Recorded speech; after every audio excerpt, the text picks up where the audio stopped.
J'ai compris, voilà, c'est bon. Ok, c'est bon. J'ai bien compris. Alors voilà, c'est encore une fois mon plaisir d'accueillir Sophie Gironi, dont on vous a déjà parlé tout à l'heure. Ah ouais, vous avez parlé de moi. Tout à fait, oui, oui. On a parlé d'alignement, on a parlé de plein de trucs. Donc, productivité, Sophie aussi. Voilà. Donc, c'est mon plaisir d'accueillir Sophie qui a adopté un mode de vie avec un immense oui. Alternatif. Alternatif. Et qui va nous raconter comment elle le vit. Et encore une fois, et coucou Corinne. Salut. Est-ce que tu veux bien les installer? Coucou. Et ben, regarde là, il y a une place là. Ah, c'est bon. Voilà, c'est bon. Et donc, c'est à toi, Sophie. Merci Valérie. Alors déjà, merci parce que c'est quand même la 3e année consécutive que je viens vous embêter. La question que je me pose, c'est est-ce que quelqu'un vous a déjà fait pleurer ce matin? Non, on n'a pas pleuré. C'était Bordeaux, on n'a pas pleuré. Les traditions se perdent. Ouais, franchement. Alors là, en plus, aujourd'hui, sur le sujet, j'ai pas de quoi vous faire pleurer, mais je pensais vraiment que vous alliez encore renouveler cette 1re année, 2e année, et paf, la tradition a sauté. L'année prochaine, il faudra faire une première intervention vraiment très sensible, tout ça pour le matin, pour démarrer toujours un. C'est important de commencer en pleurant, ça fait du bien. Je m'en occupe personnellement, Sophie. Le thème, c'est pleurer. Oh, chiche. Donc, pour ceux qui ne me connaissent pas, je m'appelle Sophie Gironi, j'ai 48 ans et j'ai cumulé plein de vies professionnelles dans le marketing en tant que salariée, entrepreneur, enseignante, avant de me reconvertir au coaching nutrition depuis 2019. Et comme le disait Valérie, j'ai aussi changé de vie parce que j'habite désormais dans un camping-car et je sillonne les routes d'Europe avec mon petit mari. Ce changement de vie pourrait paraître radical, mais c'est pas arrivé d'un coup comme ça tout seul, c'est vraiment le fruit d'un mûrissement. Les choses se sont enchaînées et le fondement, c'est vraiment la notion de congruence. Donc, c'est vraiment de ça dont je viens vous parler ce matin. La congruence, d'après Carl Rogers, qui est le pionnier qui a utilisé ce terme en premier dans le cadre des relations humaines, c'est l'alignement et la cohérence entre nos pensées, nos émotions, nos paroles et nos actions. La congruence, c'est dire ce que l'on pense et penser ce que l'on dit, mais également faire ce que l'on veut et vouloir ce que l'on fait. Et c'est vraiment un sujet qui est au cœur de la journée d'aujourd'hui, puisque ça porte vraiment sur cette capacité à dire non quand on a l'impression de ne pas être aligné. Non à ce qui nous pèse, non à ce qui ne s'inscrit pas dans nos projets, non à ce qui choque nos valeurs. Sauf que comme dans beaucoup de domaines, ce n'est pas aussi simple qu'il y paraît. Donc, la problématique avec la congruence, c'est qu'on doit d'un côté aligner ses mots et ses actes, de ce côté, sur ses pensées. Et ça, c'est plus ou moins faisable. La problématique, c'est quand on rajoute la composante émotion. Parce que la composante émotion, elle touche au niveau des croyances. Et c'est vachement plus compliqué quand on est au niveau des croyances. Si parfois, on n'arrive pas à dire non, si parfois on fait les choses en sachant qu'il ne faudrait pas, c'est justement parce que nous avons tendance à vouloir être congruents sur le plan des émotions, de nos croyances profondes. Et ces croyances profondes, on ne peut pas toujours les raisonner. Le meilleur exemple qui me vient, et il va vous parler, c'est celui du freelance qui lance sa boîte. Il est raisonnablement persuadé qu'il sera plus efficace et qu'il apportera beaucoup plus de valeur à ses clients en étant tout seul. Il pense qu'il sera plus efficace, il a même tous les arguments raisonnables pour ça. Il a aligné ses actes de ce côté. Il a monté sa boîte en solo. Mais quand il fait faire son site et ses plaquettes, il utilise nous, notre équipe, notre agence. Et il a l'air convaincu que c'est nécessaire pour rassurer ses prospects. Ces mots, ici, ne sont pas alignés avec ses pensées, là. Et très rationnellement, on va se dire, pour aligner ses pensées et ses actes, il va falloir qu'il corrige ses mots. Sauf que cette façon de parler est probablement très représentative d'une croyance qu'il ne maîtrise pas. Il y a peut-être un petit syndrome de l'imposteur, mais il y a peut-être aussi et surtout une croyance bien plus profonde que ses prospects vont forcément privilégier les grosses boîtes. Du coup, est-ce qu'en se forçant à changer sa com, il va changer cette croyance? Probablement pas. Est-ce que l'alignement global ne serait pas meilleur en disant un demi-non à son ambition de réussite en solo pour s'associer à un collectif et donc trouver le moyen de se sentir légitime au sein d'une équipe. L'idée, c'est vraiment que l'alignement ne se produit pas toujours là où on l'attend. Et une fois qu'on a compris l'impossibilité de la congruence parfaite parce qu'on ne maîtrise pas ses croyances, eh bien, on peut mieux accepter ses propres contradictions et arrêter de chercher l'alignement parfait. On peut faire des compromis et chercher l'alignement le moins pire, celui qui va générer les frustrations les plus acceptables. Personnellement, je me suis rendu compte qu'il fallait parfois des compromis sur la partie externe pour être plus aligné à la source, là où se produisent les croyances. Je vais vous donner un exemple. En 2019, nous avons changé de vie et avons adopté un mode de vie qu'on peut qualifier de minimaliste. C'est un mot que j'utilise beaucoup, le minimalisme. 2 secondes. J'ai soif, ça fait longtemps que je ne parle pas autant, moi, toute seule dans mon camion. Ça n'est pas nouveau, le minimalisme dans notre vie. Mon mari et moi, on n'a jamais été des hyper consommateurs, on est relativement sensibles à l'économie des ressources. Et du coup, la vie dans 12 mètres carrés, ça impose quand même un minimalisme super strict qui nous va bien. Je ne vous parle pas de l'économie des ressources quand on a 150 litres d'eau à 2 pour une semaine. Donc, je vis ce minimalisme, je dis ce minimalisme, je pense ce minimalisme, sauf que je suis parfois très consciente de faire des achats qui ne s'inscrivent pas vraiment dans le minimalisme. Une Apple Watch, un nouveau sac, des nouveaux draps, alors que les anciens sont encore largement potables, mais ils sont tellement jolis. Bref, j'ai mis en place un exercice mental qui me permet de valider ma non-congruence pour mieux la vivre. Lorsque l'idée d'acheter quelque chose se présente, je la passe mentalement dans 3 filtres. Le premier filtre, est-ce que j'en ai vraiment besoin? Et si c'est un vrai besoin, est-ce que je n'ai pas déjà quelque chose qui pourrait remplir le même rôle? Là, généralement, je dis adieu au nouveau sac à main. Faut pas penser des fois. Deuxième filtre, est-ce que je peux l'emprunter ou l'acheter d'occasion? Emprunter un truc, ça permet vraiment de tester si on va vraiment l'utiliser. L'année dernière, j'ai acheté une machine à pain neuve, mais je l'ai testée plusieurs semaines en me la faisant traiter d'abord. Et le troisième et dernier filtre que j'utilise, c'est est-ce que j'en ai vraiment envie? Coucou. Lorsqu'un achat reste bloqué au filtre précédent, que je n'en ai pas vraiment besoin, que je ne peux pas l'emprunter, j'interroge l'envie, la vraie. Et ce n'est pas un achat compulsif, c'est juste écouter l'envie pour savoir ce qu'elle nous raconte au niveau des croyances. Par exemple, j'ai très envie d'un nouvel iPad, alors que raisonnablement, un iPad qui a 5 ans fonctionne encore très bien, mais j'en ai envie. En interrogeant cette envie, je sais quelles sont les croyances que j'ai envie de satisfaire. Je sais que je vais satisfaire une envie de récompense parce que flûte, je bosse beaucoup et qu'il faut bien se faire plaisir dans la vie. C'est très mal aligné avec mes pensées minimalistes. C'est très mal aligné aussi avec mes paroles puisque j'affirme tout le temps qu'on n'a pas besoin des derniers gadgets à la mode pour être heureux. C'est pas franchement aligné non plus avec mes actes qui s'inscrivent généralement dans une dynamique de consommation très écologiste. Et donc, on pourrait croire que la variable d'alignement est l'acte d'achat. On pourrait croire que pour tout aligner, il faudrait que je dise non à l'iPad pour être aligné au niveau des pensées, des paroles et des actes. Sauf que j'en ai envie. Et que je sais que je ne peux pas raisonner cette émotion. Je n'y ai pas cédé tout de suite, ça fait plusieurs mois que je boucle et reboucle sur les 3 filtres, mais je choisis de manquer de congruence externe pour aligner l'interne.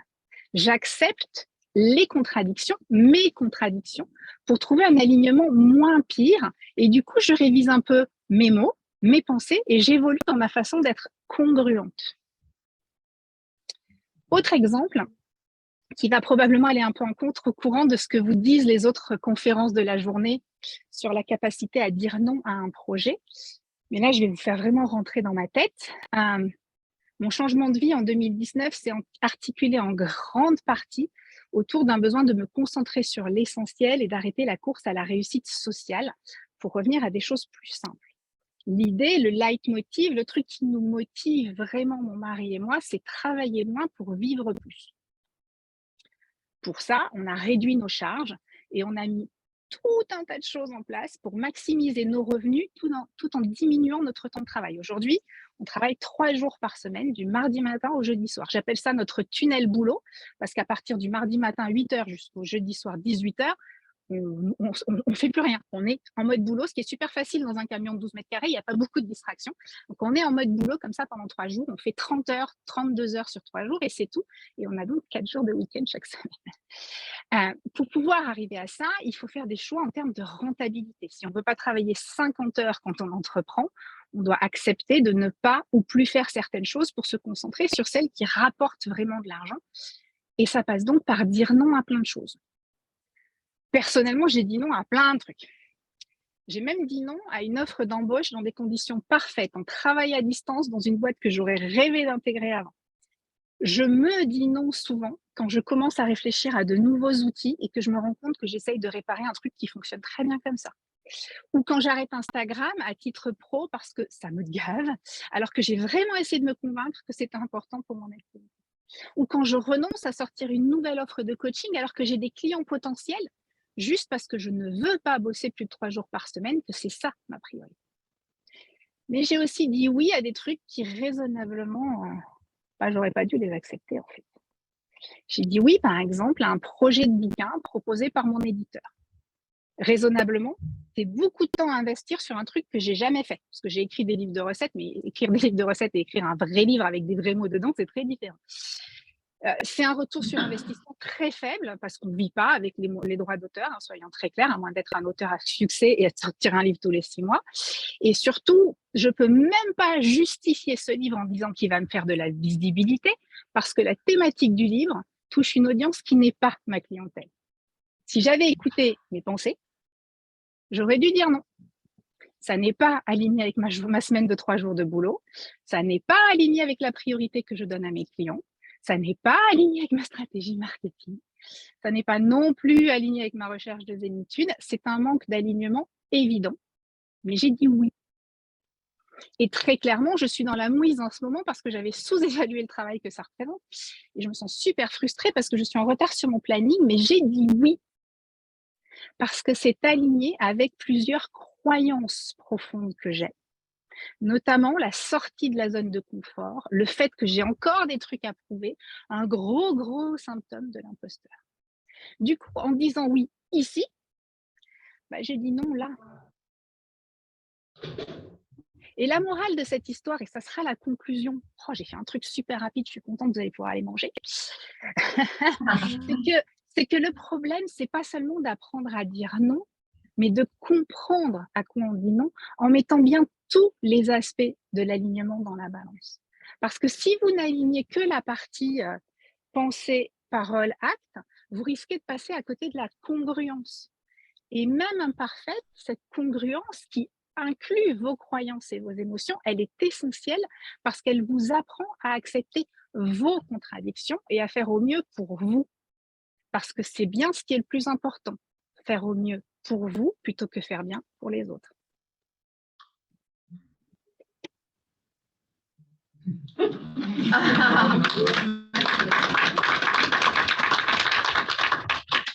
Merci Sophie, c'était génial. Est-ce qu'on a on a plein de questions. J'aimerais bien réussir à vous mettre en grand. Alors attends, bouge pas, maintenant que j'ai fini. Est-ce que j'arrive à mettre votre écran en grand? Moi, Zoom, c'est un truc... Ouais, je ne sais pas s'il y a moyen que je vous affiche mon nom. Bon, il n'y a pas moyen, donc je vais vous regarder en tout petit, c'est pas grave.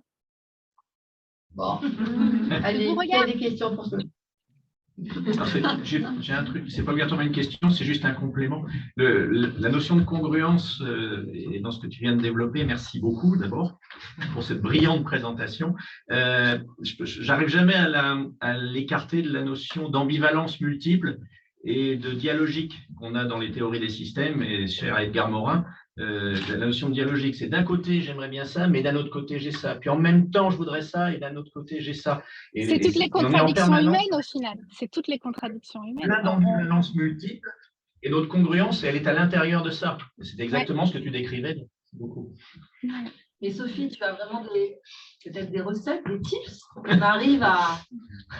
Parce que là, ton concept de je pense, machin, moi, ça marche même pas. Hein. Alors, l'alignement entre pensée, acte et parole, il y a plein de gens qui vont vous en parler aujourd'hui parce que j'ai regardé un peu les thématiques et l'alignement, il est vraiment là. La problématique de cet alignement-là, c'est qu'il oublie un truc, ouais, c'est l'ambivalence, hein, c'est nos contradictions. C'est que malheureusement, le cœur a ses raisons que la raison n'a pas. Et parfois, il y a des choses qu'on a à cœur et ne pas les faire, ça entraîne un manque d'alignement. Alors, on a l'impression qu'on est super aligné parce que raisonnablement, on est super aligné. On fait ce qu'on dit ce qu'on fait, on pense ce qu'on dit, tout va bien. Et puis, en fait, ça travaille là. Ça gratte, on dort pas bien la nuit, on a des crises d'eczéma, on développe un petit psoriasis, on a une petite ulcère à l'estomac, on a mal au dos. Il y a des trucs qui travaillent comme ça. Et en fait, on se rend compte que c'est parce qu'au fond, tout au fond, on a une peur ou une croyance. Parce qu'attention, les émotions, elles sont pas forcément fondées sur des explications. Il y a des choses très viscérales qu'on ressent, des peurs qui sont liées à énormément de choses. On ne va pas partir dans la psychanalyse, la psychologie, etc. Mais nos peurs internes, nos croyances internes, je crois qu'il y a plus de 300 biais cognitifs différents. Donc, il y en a un paquet des croyances à débusquer là-dedans.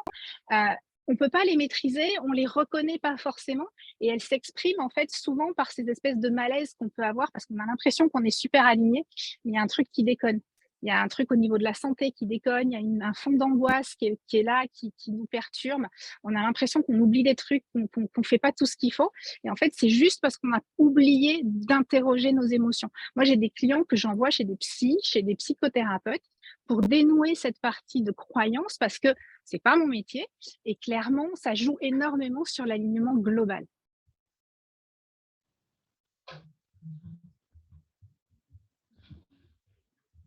Ça y est, j'ai pété l'ambiance avec le mot psychothérapeute.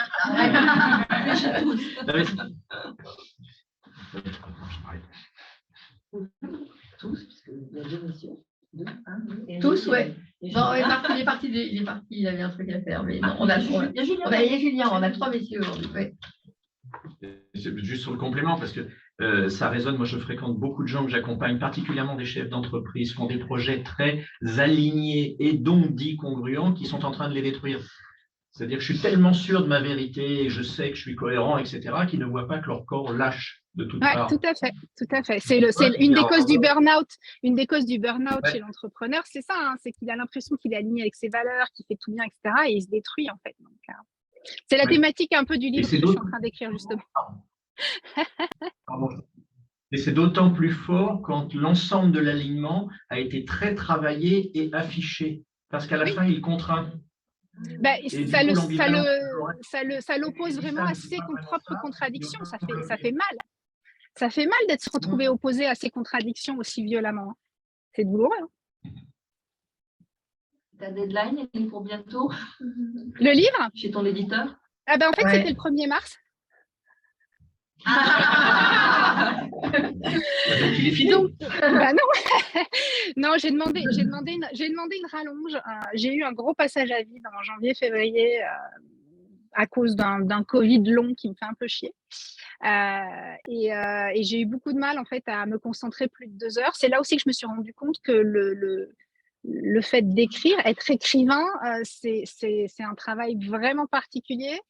J'avais l'impression qu'écrire, ça faisait partie des choses que je savais faire parce que j'écris tout le temps sur mon blog, des newsletters, des formations, des choses comme ça. Et je me suis rendu compte que quand on écrit un livre, on est sur un objet beaucoup plus gros à manipuler et ça demande une concentration supérieure, plus longue et pendant plusieurs jours, ce que j'arrivais pas à faire parce que dans mon métier, c'est plutôt des petites séquences assez rapides. Quand j'ai 2 heures de concentration, c'est beau. Et du coup, j'ai demandé une rallonge à mon éditeur. Donc maintenant, j'ai jusqu'à fin mai pour le finir. Mais je me suis aussi prévu de m'enfermer dans mon bureau caravane en Corrèze pendant 4 semaines et de ne faire que ça. Parce que sinon, je sais que je ne vais pas y arriver. J'ai compris, je me suis pris la leçon que non, ce n'était pas possible d'écrire 2 heures par jour, 3 jours par semaine et puis de faire d'autres choses au milieu. Donc, c'est un apprentissage, mais c'est bien, ça m'a sorti de ma zone de confort. En Corrèze, ça va, à part manger des pommes, tu seras bien. Ouais, j'en mange pas des pommes en plus, donc ça tombe très bien. J'irai m'acheter du Cantal juste à côté et puis je mangerai du Cantal en écrivant.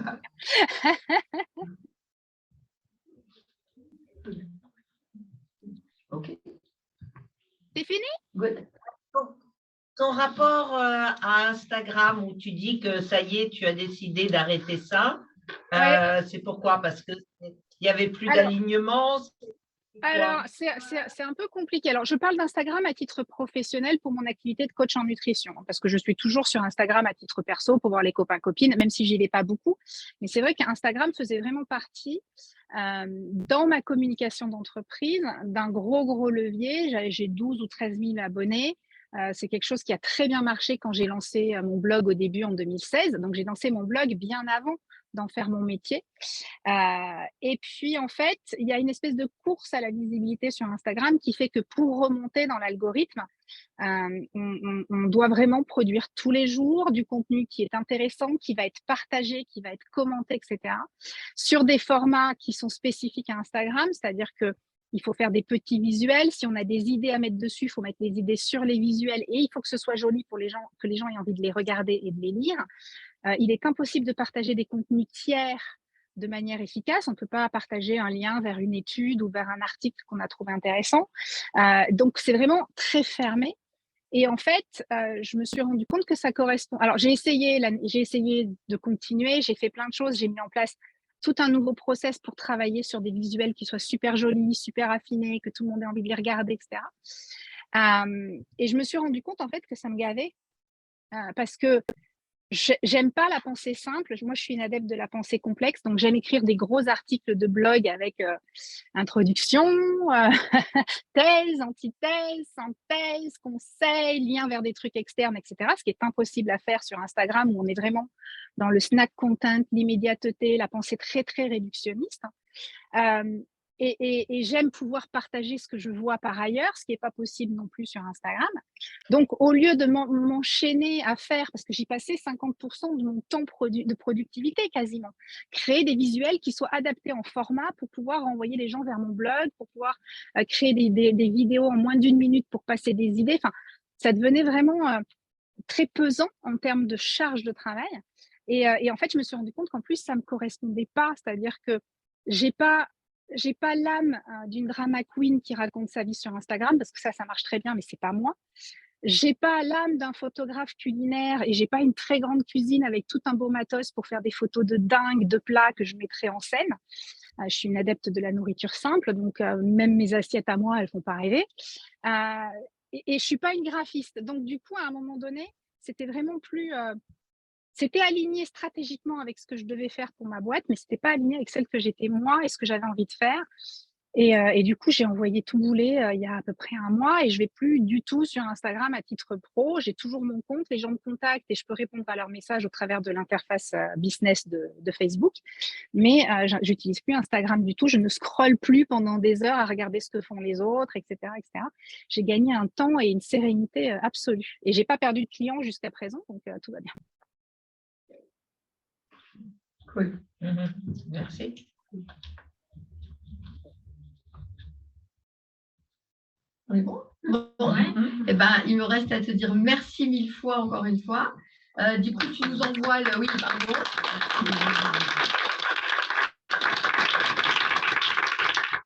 Et pour qu'on puisse le revoir et se renoter l'équation de base, tu nous envoies le truc, ça serait cool et c'est très gentil. Merci elle est là, encore. regarde. Hop. Ah, voilà. Fais une photo. Viens te mettre devant l'écran et fais une photo avec moi pour m'envoyer la photo de ce que ça donne. Voilà, Elle est où? Elle est là? Elle est là comme ça, Non, je suis là. Je suis à ta gauche. Voilà.